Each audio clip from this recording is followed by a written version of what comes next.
Hello everyone, welcome to Hindi hub with Chetna. बच्चों, अभी हमने इसके जस्ट पहले पढ़ा काव्य गुण, जिसमें हमने जाना कि कविता में काव्य गुण आखिर कहलाता क्या है, क्यों कविता इतनी स्वीट होती है, हमारे हार्ट को टच कर जाती है। ठीक है। अब इसके अपोजिट आज हम पढ़ने वाले हैं काव्य दोष। भाई, गुण है तो दोष भी तो है ना। तो आज जानेंगे हम काव्य दोष के बारे में, क्योंकि शब्द गलत हो तो मीनिंग बिगड़ जाता है और भाव गलत हो तो काव्य दोष हो जाता है।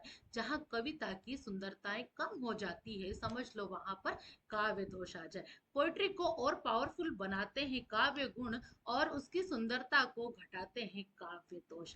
हर सुंदर कविता के पीछे सही शब्दों का चुनाव होता है, और गलत प्रयोग कब गलत बन जाता है, वह कब काव्य को दोष में उत्पन्न कर देता है, यही सारी चीज आज हम इस छोटे से वीडियो में जानेंगे। क्योंकि आपके लिए जो नोट्स बनाए जाते हैं, एकदम शॉर्ट और इजीली समझ में आने वाली इजी लैंग्वेज में बनाए जाते हैं। ठीक है। तो आइए जल्दी से शुरू करते हैं कि कविता में आखिर काव्य दोष होता क्या है। ठीक है। काव्य के रस, भाव और सौंदर्य में बाधा उत्पन्न करने वाले तत्व काव्य दोष कहलाते हैं। कविताओं में जब भी भाव और उसके सौंदर्य में बाधा, में कोई परेशानी, कोई ऐसी चीज है जो हमें समझ में नहीं आ रही है, बस वही जो उत्पन्न होता है रस, जो समझ नहीं आता, वही काव्य दोष कहलाता है। काव्य दोष के प्रमुख भेद। अब इन भेद से हम अच्छे से जान पाएंगे कि आखिर कविता में दोष उत्पन्न होता किस वजह से है। ठीक है। तो यहाँ पर आपके लिए काव्य दोष में 5 तरह के काव्य दोष हैं। श्रुति कटुत्व दोष, पुनरुक्ति दोष, ग्राम्यता दोष, क्लिष्टत्व दोष और अश्लीलता दोष। जानते हैं इसका अर्थ और इसके उदाहरण।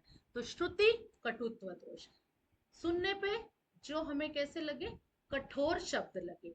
हम जब कविता को सुने और कुछ ऐसे कठोर शब्दों का यूज हो उस कविता में, जो हमें सुनने में अजीब से लगे, ठीक है, तो वह कहलाते हैं श्रुति कटुत्व दोष।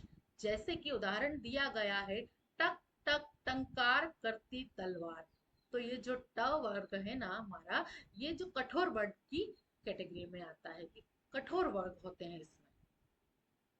पुनरुक्ति दोष, जैसे कि नाम से ही हमें पता चलता है कि एक ही बात का बार बार प्रयोग होता है, रिपीटेशन होता है, तो उससे भी हमारी कविता में दोष उत्पन्न हो जाता है। जैसे ऊपर गगन में आकाश, तो गगन और आकाश तो एक ही हुआ ना, यहाँ पर पुनरुक्ति दोष होगा। अब ग्राम्यता दोष की हम बात करें तो देहाती या अशुद्ध भाषा का जब कविता में प्रयोग होने लगता है, वो हमें अच्छी नहीं लगती। जैसे तू कहाँ जात रहो, ठीक है, ये कुछ अजीब सा है, हमें समझ में भी नहीं आ रहा है, और अशुद्ध भाषा का प्रयोग यहाँ पर किया गया है, तो इसे कहते हैं ग्राम्यता दोष। अब जब भी कविता में ऐसे कोई शब्द आएंगे ना जो ट वर्ग से हो, या बार बार रिपीटेशन होता हो, या कुछ देसी शब्दों का प्रयोग किया जाए, तो बस वही समझ लीजिए कि वहां पर काव्य में दोष है। क्लिष्टत्व दोष, क्लिष्टत्व दोष, अत्यधिक कठिन भाषा। कविता में इतनी कठिन भाषा का प्रयोग कर लिया जाता है कि वो बोलने में हमें समझ नहीं आती, हम बोल नहीं पाते ठीक से और ना ही समझ पाते हैं। जैसे कि कठिन संस्कृत निष्ठ शब्द, मीन्स कविता में ऐसे कठिन कठिन संस्कृत के शब्द डाल दिए जाते हैं जिससे हम इजीली नहीं बोल पाते, तो वो क्लिष्टत्व दोष कहलाता है। अश्लीलता दोष, यहाँ पर अशोभनीय शब्दों का प्रयोग किया जाता है, जो मर्यादाहीन भाषा में लिखा जाता है। मीन्स जब हम उन्हें बोलते हैं तो वो बोलने में भी हमें अजीब से लगते हैं, और जब हम उसकी भाषा को देखते हैं तो हमें लगता है कि मर्यादाहीन है, हम उसे नहीं बोल पाते, थोड़ा सा हम संकोच करते हैं जैसे शब्दों का यूज करें या ना करें। तो यही है अश्लीलता दोष। जानते हैं इसके उदाहरण से और अच्छे से समझ में आएगा, राइट।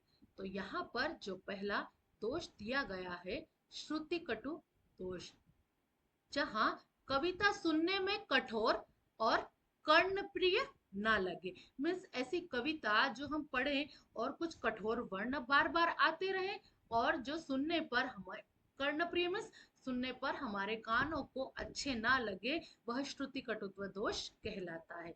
जैसे कि उदाहरण, टक टक टंकार करती तलवार। पुनरुक्ति दोष, जहां एक ही अर्थ वाले शब्दों का बार बार प्रयोग रिपीटेशन होता है, वहां पर पुनरुक्ति दोष होता है। वह ऊपर गगन में, आकाश में उड़ रहा है। मीन्स एक ही शब्द को यहाँ पर दो बार प्रयोग किया है, जबकि दोनों का एक ही अर्थ निकलता है। अब ग्राम्यता दोष, जिसे हम समझ चुके हैं अभी, कि जहां अत्यधिक देहाती या अशुद्ध शब्दों का प्रयोग होता है, वहां ग्राम्यता दोष होता है। मीन्स वहां पर देसी शब्दों का प्रयोग किया जाता है जो कि हमें समझ में नहीं आता। तू कहाँ जात रहो, मीन्स यहाँ कुछ समझ में नहीं आ रहा है, बस कुछ बात कही गई है कि तुम कहाँ जा रहे हो, ठीक है, लेकिन भाषा को पूरा बदल दिया है। क्लिष्टत्व दोष, जहां भाषा अत्यधिक कठिन और समझने में जटिल हो जाए, वहां पर क्लिष्टत्व दोष होता है। मीन्स ऐसी भाषा का प्रयोग किया जाता है जो शब्द जहां पर अधिक कठिन हो, इजीली समझ में नहीं आए, जहां पर सबसे ज्यादा संस्कृत के शब्दों वाली पंक्तियां हो, उससे भी आप समझ सकते हैं।